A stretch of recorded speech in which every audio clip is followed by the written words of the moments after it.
Assalamualaikum warahmatullahi wabarakatuh. Halo semuanya. Jumpa lagi dengan saya Chow Sing Sing, kurator dari podcast Horror Night Story. Halo, apa kabar semuanya? Semoga kalian semua baik-baik saja ya. Dan seperti biasanya, pada hari ini saya kembali dan akan menghadirkan sebuah kisah mistis untuk kalian semua. Kisah mistis kali ini saya dapatkan dari treat horornya Mas Nugro Agung, yang menceritakan tentang dua orang sahabat yang terjebak di sebuah alam lain. Oke, daripada kita berlama-lama, mari kita simak ceritanya.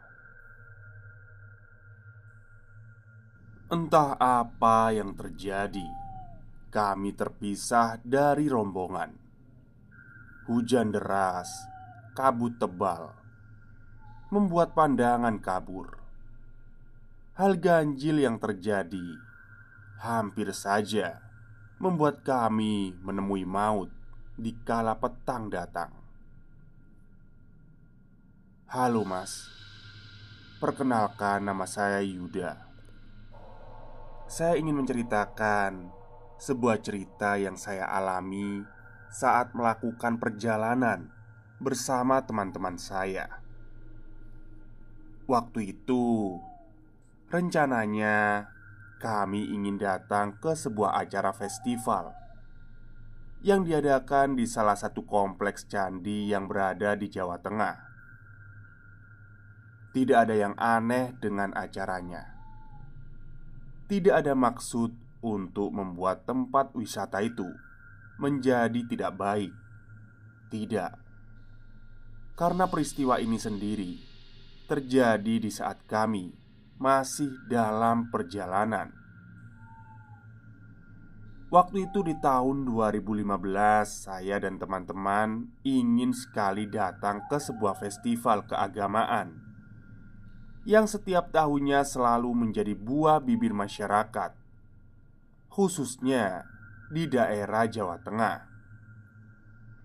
Seperti yang sudah-sudah, acara itu menjadi magnet yang membuat saya tertarik untuk datang. Melihat dari sosial media, prosesi acara yang dilakukan, keramaian, kemeriahan, serta lampion yang terbang di malam hari, membuat saya ingin sekali datang berkunjung. Tujuannya tidak lain untuk mengabadikan momen tersebut dalam kamera saya. Jadi, saya itu suka sekali dengan mata kuliah fotografi. Kebetulan dosen saya juga memberi tugas untuk datang ke acara itu. Tugas ini tidak wajib. Bagi yang tidak ingin datang, tidak apa-apa. Tapi, nilai tambahan yang lumayan akan diberikan kepada yang datang dan berhasil mengabadikan momen perayaan itu. Mendengar hal itu membuat saya bersemangat. Secara cepat saya mengajak beberapa teman untuk melakukan perjalanan menuju tempat diadakannya acara itu. Singkat cerita, saya berhasil mengajak 7 orang lainnya untuk berangkat bersama menuju tempat acara yang jarak tempuhnya 2-3 jam dari kota yang saya tempati ini. Berbekal kamera, motor, dan uang saku yang bisa dikatakan mepet, kami semua setengah nekat berangkat ke lokasi. 4 motor berjalan bersamaan kala itu, bertolak dari kos-kosan saya. Saya satu motor dengan Aji, lalu ada Edi, Wisnu, Arman yang berboncengan dengan Ririn, Farah dan Ica. Kami semua sepakat untuk berangkat saat sore tiba. Sekitar pukul 3, di saat matahari tak terlalu lama panas menyengat. Waktu tempuh 2-3 jam perjalanan. Diperkirakan sampai tujuan menjelang maghrib. Setelah memeriksa dan memastikan perlengkapan yang akan dibawa, kami semua akhirnya bisa memulai perjalanan. Motor kami berjalan berdekatan, saling tunggu jika ada yang tertinggal. Tidak ngebut, lebih santai menikmati perjalanan. Saya yang dibonceng oleh Aji sudah menenteng kamera kecil untuk mengabadikan momen waktu perjalanan kami. Dari saat kami pertama kali memulai perjalanan, saya sudah jepret sana sini, dan tidak ada hal yang mencurigakan. Tidak ada pertanda bahwa akan terjadi sesuatu pada saya dan teman-teman. Deretan bangunan ini sudah berubah menjadi pohon-pohon yang berjajar kiri dan kanan jalan. Hanya terdapat beberapa rumah kecil yang jaraknya saling berjauhan. Terpisah kebun dengan pohon yang menjulang tinggi. Beberapa kali kami berhenti untuk saling menunggu teman yang tertinggal cukup jauh. Sampai akhirnya saya memutuskan untuk berada di posisi paling belakang untuk menjaga rombongan agar tidak terpisah. Beberapa kali motor yang dikendarai oleh Edi dan Ririn menyalip truk yang berada di depannya, diikuti dengan yang lainnya. Ternyata saat sore tiba, banyak truk yang datang berjalan menuju ke pabrik. Jalan yang kami lewati ini, selain keadaan jalannya yang naik turun karena bukit, juga terdapat beberapa pabrik yang berdekatan dengan kebun dan hutan jati. Semakin lama perjalanan kami, semakin sulit bagi kami untuk terus menjaga jarak. Sampai akhirnya saya terpisah dengan teman-teman saya yang sudah berada jauh di depan. Ternyata keputusan untuk berada di paling belakang rombongan yang saya ambil inilah yang membuat saya dan Aji mengalami hal yang tak pernah saya lupakan. Hujan gerimis turun, membuat saya dan Aji berhenti sejenak untuk memasukkan kamera kecil yang saya bawa ke dalam tas saya. Hal ini guna mengamankan kamera dari air hujan yang bisa membuat kamera rusak. Aji yang sudah tidak tenang karena merasa sudah tertinggal jauh dari rombongan memaksa saya agar lebih cepat lagi. Dia menyuruh memakai jas hujan dan segera berjalan untuk menyusul yang lainnya. Belum terlalu lama berjalan, kumandang suara adzan maghrib sayup-sayup saya dengar. Tanda kalau waktu sebentar lagi berganti malam. Membuat saya teringat tentang sanding kala, mitos yang sering beredar dan dibicarakan oleh banyak orang, bahwa di waktu inilah kehidupan dan aktivitas makhluk lainnya dimulai. "Des, gak berhenti dulu. Masuk maghrib ini loh,"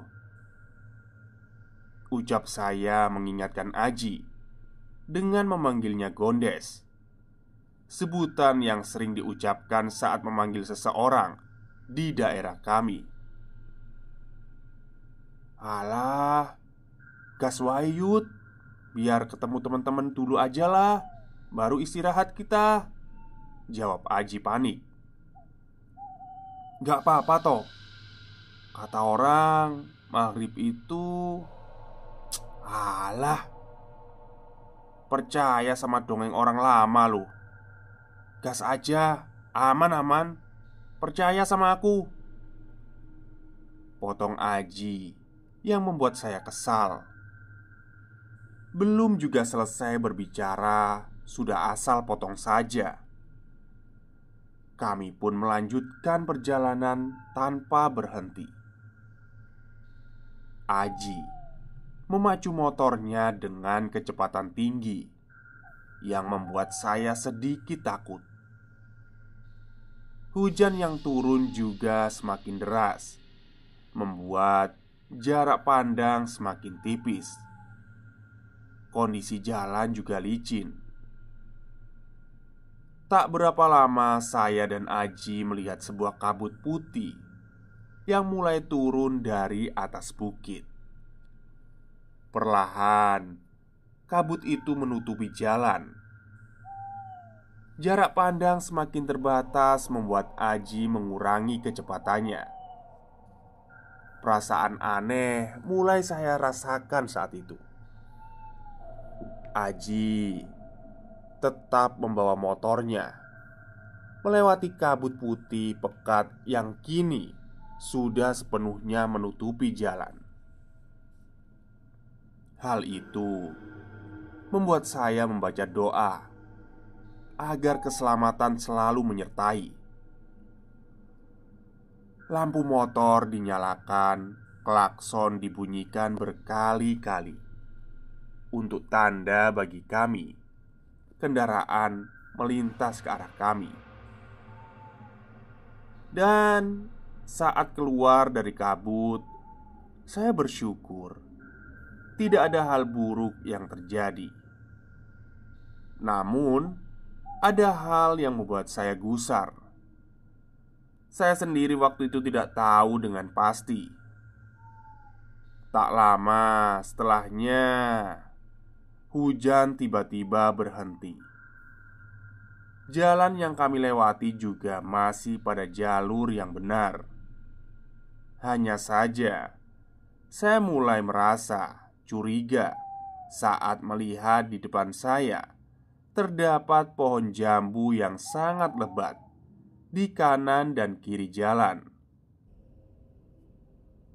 Masing-masing kayu bambu seperti penuh dan berjajar rapat, seakan membentuk sebuah lorong. "Ci, ini bener jalannya. Kok aku kayak ngerasa ada yang aneh ya?" ucapku. Wes bener iki. Santai aja, aku hafal jalannya kok," ucap Aji penuh keyakinan. "Tapi kok mereka kayak udah jauh banget ya, Aji? Apa jangan-jangan mereka berhenti dan pas berhenti kita nggak lihat mereka?" tanyaku kembali. "Ora mungkin. Gak mungkin banget itu. Pasti aku lihat kok. Aku gak lihat kok tadi teman-teman kita. Cuma lalu lalang mobil aja dari tadi," jawab Aji. Dia pun terus memacu motornya. Melihat keadaan jalan yang mulai kering, Aji menambah kecepatannya. Hingga akhirnya kita berdua sampai di sebuah pasar yang ramai. Ada sedikit keanehan di sini. Pasar itu nampak penuh sesak dengan banyaknya orang hingga hampir menutupi jalan.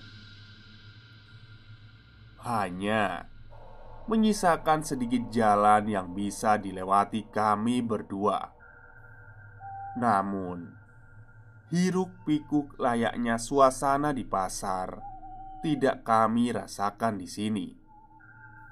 Semua orang seperti diam, Tak ada yang bicara, seperti hanya saling tatap satu sama lain, yang membuat saya merinding di pasar itu.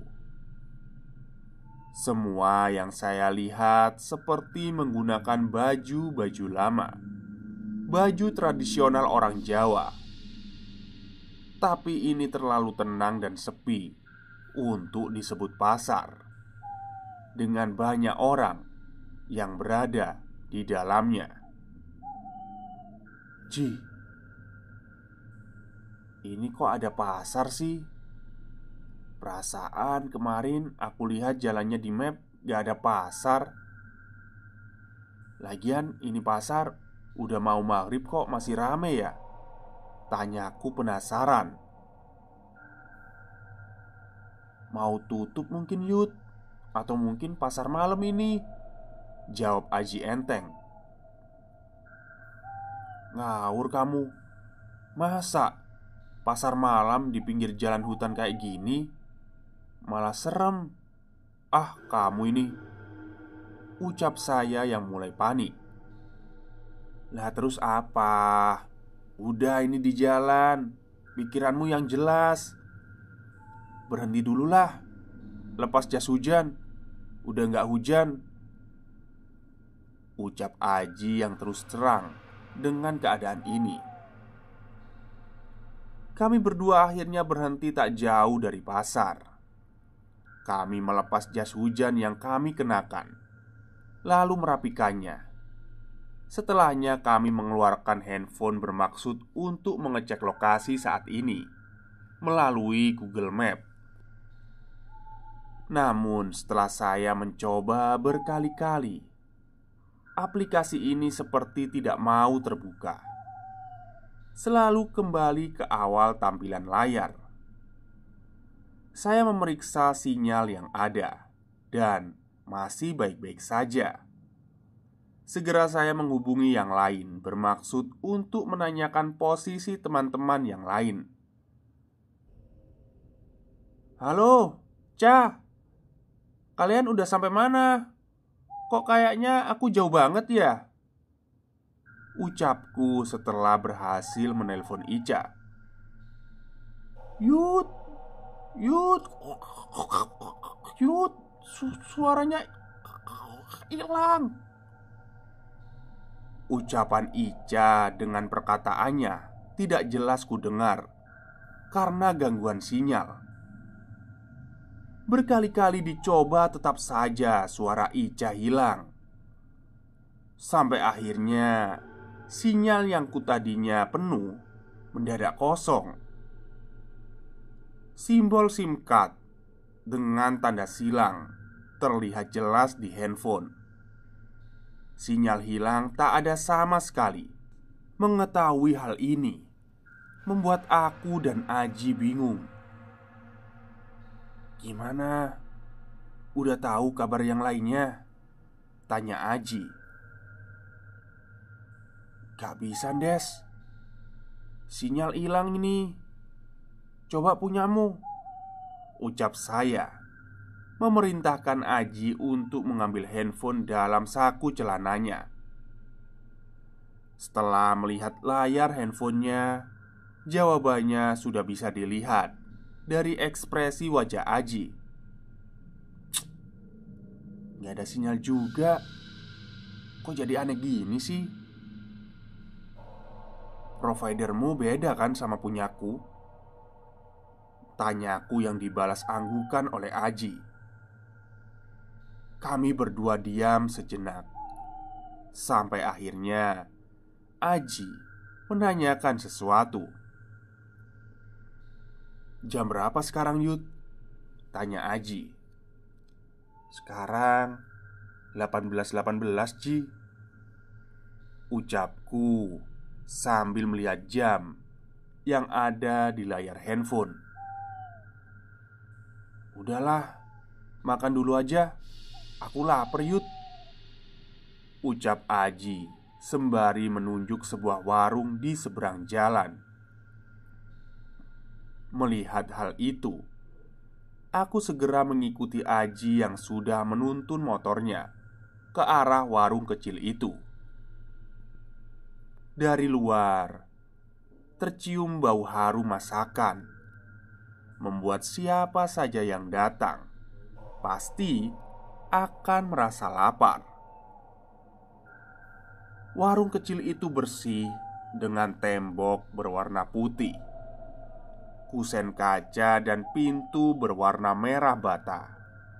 Namun, di dalam warung tidak ada yang menyambut. Hanya sedikit makanan yang dipajang di etalase. "Belum matang kayaknya, Ji. Masa kita mau nunggu? Kasihan loh yang lain," ucap saya merayu Aji untuk segera melanjutkan perjalanan saja. "Mau makan apa, Mas? Maaf ya, tapi lauknya belum matang semua," ucapan seorang perempuan yang membuat saya kaget karena tiba-tiba saja ada di depan kami. Selain kaget dengan kedatangannya yang tidak kami sadari itu, saya juga kaget dengan paras perempuan itu. Ia cantik, manis, ayu, menggunakan kebaya berwarna hijau dan jarik ukir batik berwarna coklat gelap. Kulitnya kuning langsat, rambutnya digerai panjang lurus. Perempuan itu tersenyum ramah pada kami dengan bibir tipisnya. Nggak apa-apa mbak, belum matang juga saya tungguin kok," ucap Aji sambil duduk dengan wajah yang terus menatap perempuan itu. Membuat saya ikut duduk sambil menggelengkan kepala. "Mbak, saya pesen kopi aja, ada nggak?" ucap saya. "Kopi hitam mau, Mas?" balas perempuan itu. "Mau mbak, saya mau. Sama habis hujan gini enaknya mie rebus campur telur. Ada nggak mbak?" timpal Aji sambil terus menatap perempuan itu. Saya sikut perutnya, tapi dia tidak terasa. "Ada mas, ada semua. Masnya mau mie juga?" tanyanya lagi. "Nggak usah mbak, saya kopi aja," jawabku. Perempuan itu segera berlalu ke belakang, membuatkan apa yang barusan kami pesan. Saya masih duduk sembari melihat sekitar. Di dalam warung ini hanya ada kami berdua. Cukup aneh, karena bau masakannya akan menarik siapapun yang melintas di depannya. Tapi kenapa semenjak kedatangan kami tak ada seorang pun yang datang ke warung ini? Aku tak ingin berpikir macam-macam. Aku berusaha mencari cara agar bisa menghubungi teman-teman yang lainnya.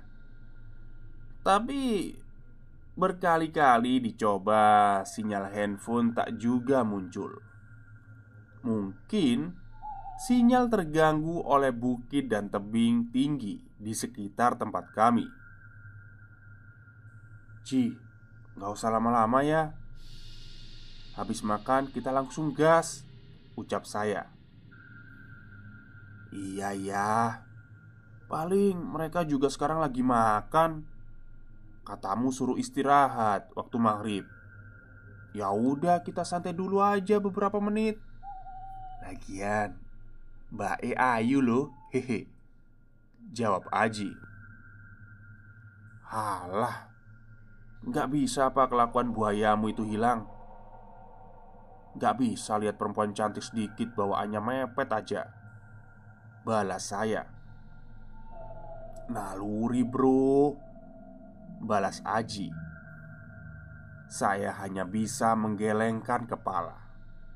Akhirnya setelah menunggu beberapa menit, makanan dan minuman kami sudah siap. Dengan sigap Aji segera memakan mie rebusnya yang sudah terhidang di depannya. Saya pun segera minum kopi hitam yang masih hangat itu. Dari baunya, mie yang dimakan Aji terlihat cukup enak. Tapi saya tidak ingin makan karena akan membuat perut tidak nyaman saat masih dalam perjalanan. Jadi, saya cukup minum kopi saja. Rasanya enak, tidak terlalu pahit dan manisnya pas. Waktu terus berjalan. Setidaknya itulah yang kami rasakan. Makanan sudah habis dan kami pun bersiap-siap untuk melanjutkan perjalanan. Satu hal yang kami terlambat menyadari. Setelah menyajikan makanan pada kami, saya tidak lagi melihat perempuan itu. Suara berisik dapur tanda orang sedang memasak juga tidak kami dengar. Ji, orangnya kemana ya? Mau bayar kan kita? Ucap saya. Ya iyalah, masa asal pergi aja? Ngawur kamu, jawab Aji lantang.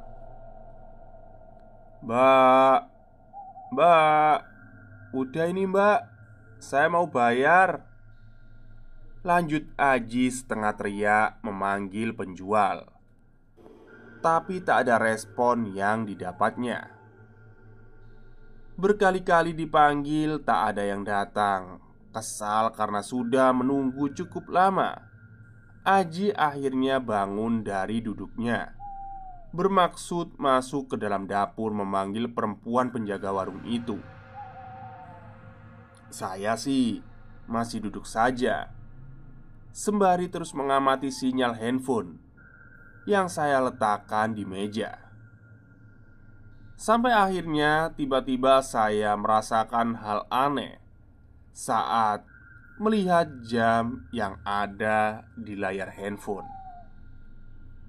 Saya terus memperhatikannya dan semakin diperhatikan, semakin membuat saya kaku. Terdiam, tak berucap.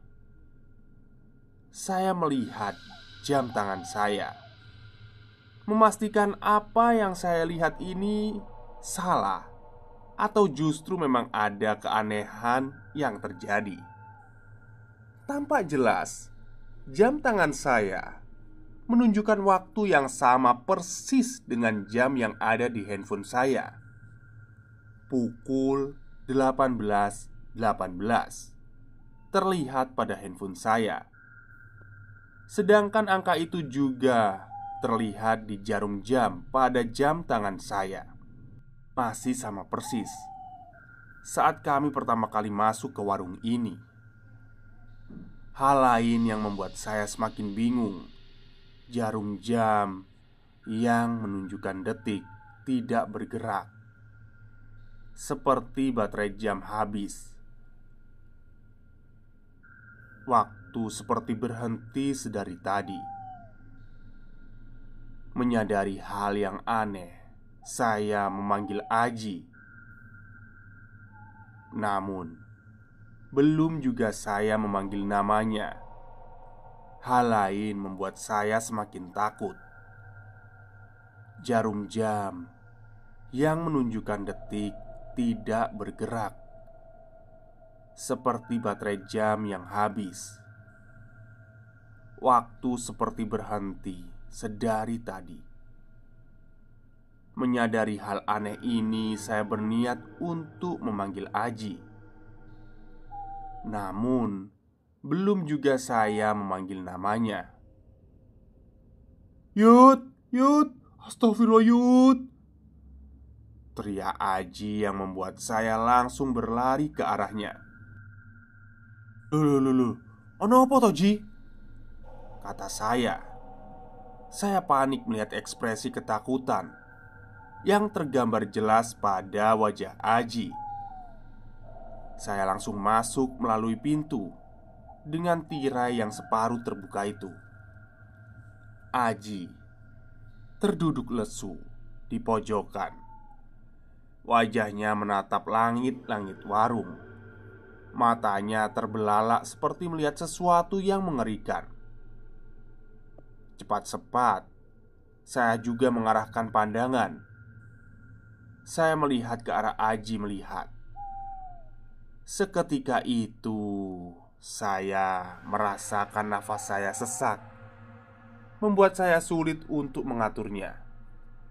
Kini saya dan Aji melihat dengan jelas tubuh perempuan itu tergantung di atas langit-langit warung. Lehernya terikat tali tambang berwarna coklat yang dikaitkannya di sela-sela bambu yang menjadi atap warung itu. Setengah wajahnya sudah hancur, kakinya menghitam. Begitu juga dengan tangannya. Bau busuk tiba-tiba menusuk penciuman kami berdua. Hal itu membuat nafas kami semakin sesak. Tak ingin berlama-lama, saya langsung menarik tangan Aji, membuatnya terbangun dan bergerak berlari mengarah ke pintu keluar. Tak lupa, kami mengambil barang-barang yang ada di sana, memakai jaket dan perlengkapan berkendara. Satu hal yang semakin membuat saya yakin kalau kami berdua berada di kondisi yang tidak jelas.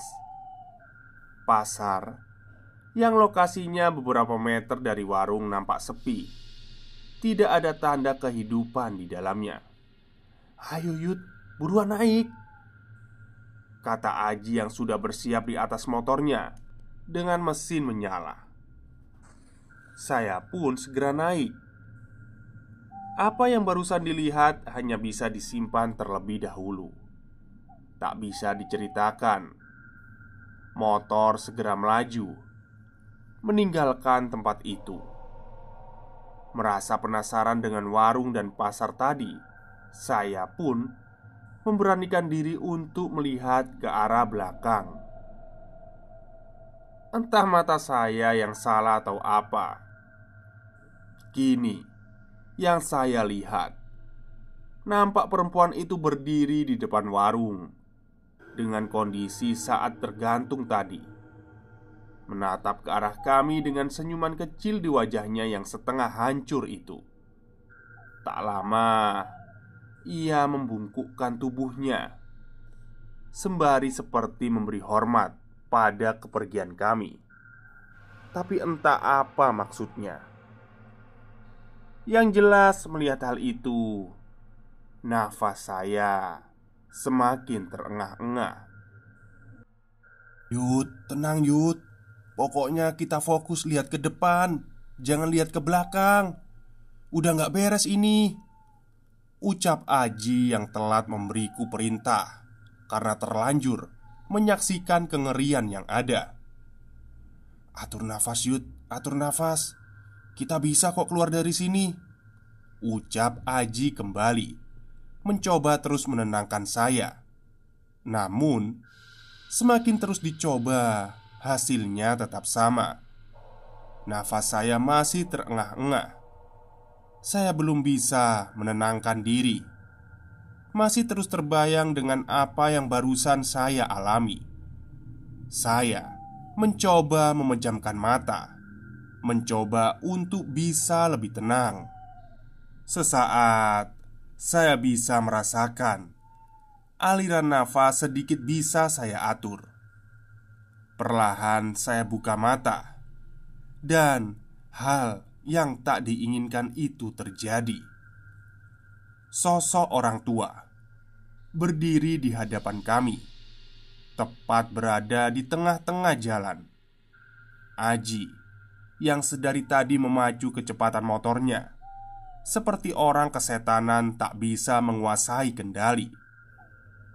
Motor yang kami kendarai tergelincir karena Aji telat menyadari sosok orang tua yang entah dari mana datangnya. Segalanya terjadi begitu cepat. suara keras motor terjatuh sempat terdengar. Hingga akhirnya saya terpental entah sampai di mana. Yang bisa saya rasakan setelah kejadian singkat itu, keadaan di sekitar begitu sunyi.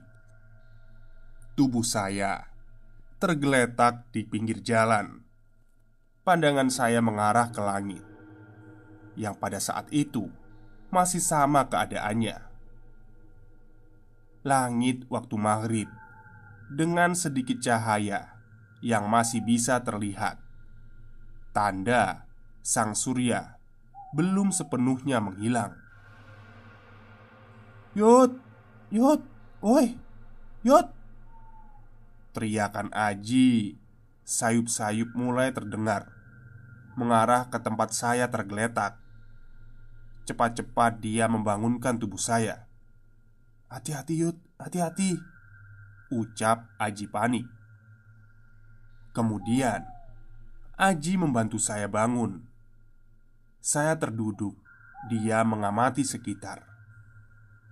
Tak ada apapun yang saya temukan selain Aji dan tepi jurang yang berada persis ada di depan saya. Kaki kanan saya masih menggantung di bibir tebing, sedangkan bagian yang lain masih aman. Kurang sedikit lagi mungkin saya akan terpental dan jatuh ke jurang. Entah apa yang akan terjadi nantinya, saya tidak mau memikirkan hal itu. Aji menarik tubuh saya terlebih dahulu, menjauh dari tepi jurang. Setelah merasa cukup aman, Aji meninggalkan saya.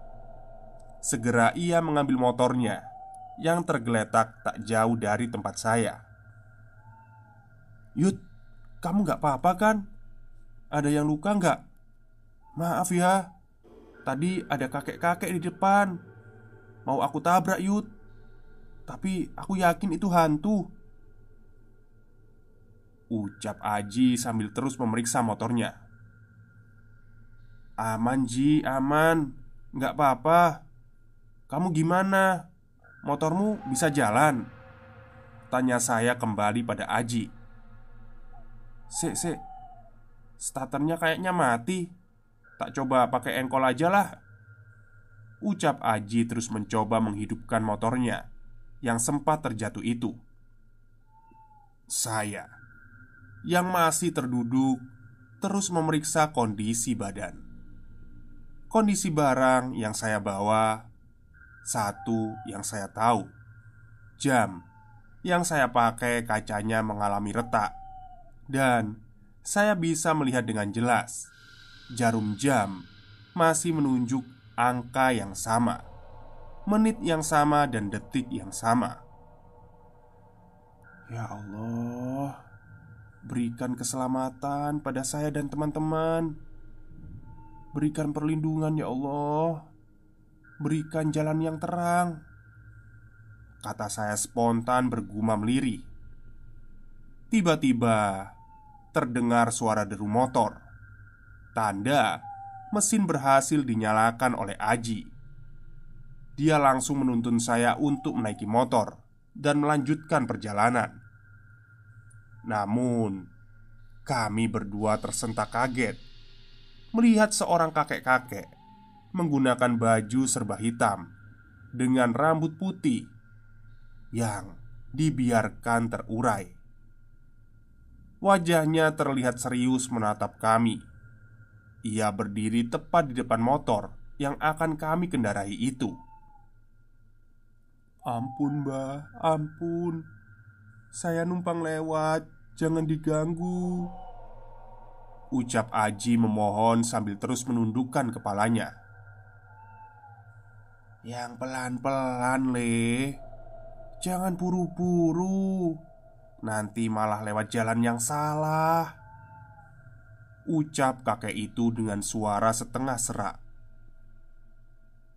"Di persimpangan jangan belok kiri, belok kanan sampai 4 kali," ucap kakek itu pada kami berdua. Kemudian beliau berjalan mengarah ke tempat yang sebelumnya kami lalui. Tubuhnya perlahan hilang tertutup kabut putih yang mulai turun dari bukit. Tak ingin berlama-lama, saya dan Aji segera bergegas melanjutkan perjalanan. Keadaan motor juga masih lumayan baik, hanya meninggalkan baret di sana-sini dengan kaca spion yang retak. Saya juga bisa merasakan kaki kiri saya terasa sakit. Mungkin ada yang terkilir. Motor berjalan dengan tenang. Tak seperti sebelumnya, kali ini Aji mengendarai motornya cukup baik, tidak tergesa-gesa. Meskipun saya tahu ketakutan masih menyelimuti kami berdua.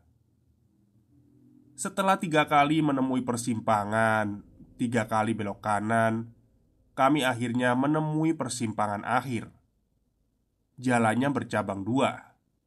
Kami sepakat untuk menuruti apa yang sudah disampaikan oleh kakek tadi. Percaya dan menerima. Entah apa yang nanti terjadi, kami tidak tahu. Tikungan terakhir kami lewati. Di jalan ini hanya kami berdua. Tidak ada kendaraan lain yang berlalu lalang. Benar-benar sepi. Sampai akhirnya kami melihat kabut tebal seperti berkumpul, sengaja menutup jalan yang ingin kami lewati. Bismillahirrahmanirrahim, ucap Aji yang saya ikuti setelahnya. Kami berdua menembus kabut itu, dan akhirnya kami bisa melewatinya dengan baik. Sempat jarak pandang benar-benar tak terlihat. Hanya warna putih dan sedikit jalan yang bisa kami lihat saat itu. Tak lama setelah kami keluar kabut, kami akhirnya menemukan mobil, bus, dan truk yang posisinya ada di depan kami. Jalan mendadak ramai dengan lalu lalang kendaraan lain. Saya segera menatap langit yang warnanya masih sama, namun kini nampak lebih gelap. Lalu saya melihat jam yang ada di kanan kiri saya. Waktu menunjukkan pukul 18.30. Jarum jam kembali bergerak. Waktu yang tak masuk akal. Saya dan Aji seperti merasakan sudah berlalu lama di warung tadi. Namun jika melihat jarak waktunya, seperti terjadi sebentar saja. Rasanya waktu seperti berhenti dan benar-benar berhenti. Kemudian, selang beberapa lama handphone berbunyi. Setelah saya angkat, Ica mengabarkan kalau mereka semua berhenti di pom bensin yang letaknya tak jauh dari tempat kami berjalan. Mereka memutuskan untuk istirahat sembari melaksanakan sholat maghrib. Kami berdua pun segera menyusul ke tempat yang lainnya. "Maghrib dulu yuk, istirahat dulu Ji, Yud," ucap Wisnu pada kami yang baru saja datang. "Weh, kalian ini kayak baru dari perjalanan jauh aja. Mukanya kucel, badan kotor. Kalian habis jatuh toh? Padahal kita juga baru datang beberapa menit yang lalu," kata Ica pada kami. Ia juga nampak keheranan dengan keadaan kami berdua. Tak sempat menjawab pertanyaan dari Ica, hal aneh terjadi pada Aji. Kini ia seperti orang yang merasakan sakit pada perutnya. Mulutnya menganga, kepalanya menunduk ke bawah. Tak lama kemudian, ia memuntahkan sesuatu dari mulutnya. Darah keluar dengan sesuatu yang berbentuk panjang, menggumpal bercampur dengan air liur. Sesuatu itu jatuh di depan kakinya. Kami semua melihatnya dengan jelas. Muntahan yang baru saja keluar dari mulut Aji adalah cacing yang sebagian besar sudah mati dan sebagian masih bergerak. Hal ini membuat yang lain terkejut dan menutup mulutnya masing-masing. Tak berselang lama, saya juga memuntahkan sesuatu dari mulut saya. Darah kental keluar dari mulut saya, jatuh dan mengotori sepatu yang saya pakai.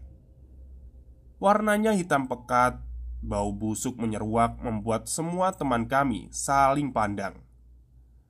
Melihat keganjilan yang kami tunjukkan di hadapan mereka semua.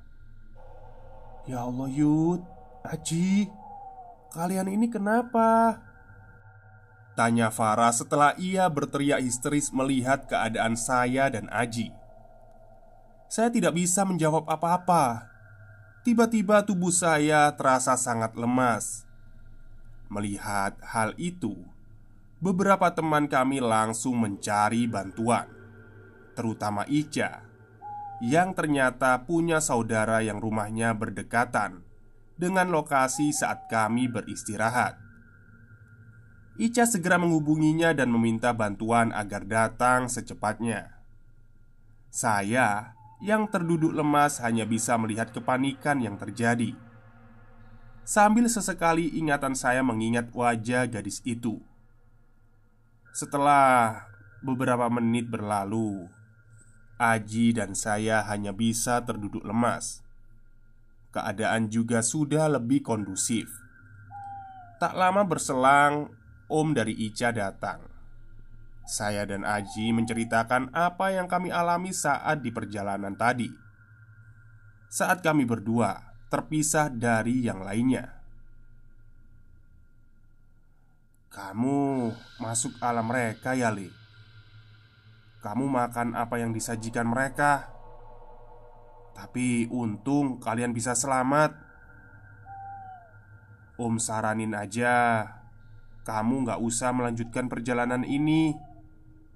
Malam ini kalian semua tidur di rumahnya Om aja ya.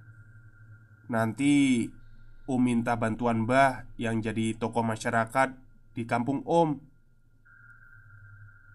Kamu dan temanmu harus dibersihkan dulu ini, biar tidak ada malapetaka yang mengikuti kalian," ucap Om dari Ica yang dikenal dengan nama Om Lasno. Kami pun sepakat untuk menginap di rumah Om Lasno saja. Sepakat untuk diobati oleh Mbah yang diceritakan oleh beliau. Sepakat untuk tidak melanjutkan perjalanan kami. Ya, ada hikmah yang bisa kami ambil di sini. Bahwasanya hanya cukup sesaat kita berhenti saat pergantian waktu maghrib, mendengarkan kumandang adzan sebentar, lalu mencari tempat untuk istirahat di kala petang datang. Hanya menuruti tradisi yang ada. Hanya cukup meluangkan waktu sebentar saja. Itu semua juga demi keselamatan. Pikiran saya terus menerawang, membayangkan kemungkinan-kemungkinan yang bisa saja terjadi saat saya dan Aji terpisah dari rombongan. Peristiwa ini tidak akan pernah saya lupakan seumur hidup dan menjadi pelajaran penting dalam hidup saya. Kadang, hal yang tak masuk akal bisa terjadi. Tak jarang, nyawa bisa melayang karena sikap tidak peduli kami. Padahal, sedikit saja kita menghormati dan melakukan apa yang dipercaya oleh masyarakat sekitar, itu sudah cukup dan bisa mencegah kita dari malapetaka yang bisa saja datang sewaktu-waktu. "Maghrib dulu nak, waktunya istirahat, berhenti dulu." Mungkin kalimat barusan terasa ringan ya, tapi makna di dalamnya sangatlah dalam. Mengingatkan kita untuk istirahat sejenak dari segala kegiatan, mendinginkan kepala, dan mengistirahatkan semuanya, lalu kembali sebentar kepadanya. Mungkin itu saja yang saya bisa ceritakan, Mas. Semoga apa yang barusan saya tulis bisa menjadi pelajaran untuk yang lainnya. Bisa diambil segala hal positifnya, serta bisa dibuang apa yang kurang pantas dari cerita ini. Baik, itulah akhir kisah dari Kala Maghrib yang ditulis oleh Mas Nugro, yang berasal dari narasumbernya, yaitu Mas Yuda ya. Tapi ini jelas nama samaran. Oke, mungkin itu saja cerita untuk hari ini.